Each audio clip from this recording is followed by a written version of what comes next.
Hello everyone, welcome back to the channel. In this video, I'm going to create a quick in-depth comparison review about these two cold email tools platform, which is Snov and Manyreach. So to get started, Snov offer a robust all-in-one code outreach platform that leads with lead generation, email verification, drip campaign, detailed analytics. Its built-in CRM and automation tools make it ideal for sales teams managing large campaigns.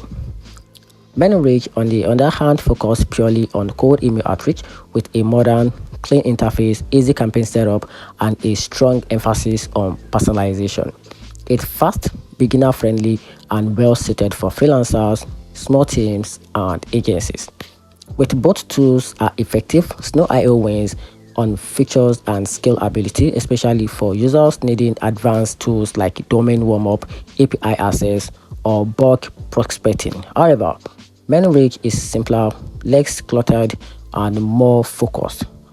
Perfect for those who want to launch and manage campaign quickly without the learning curve. And here's the very conclusion: Snov is for power users, and why Manyreach is for speed and simplicity. And that's it.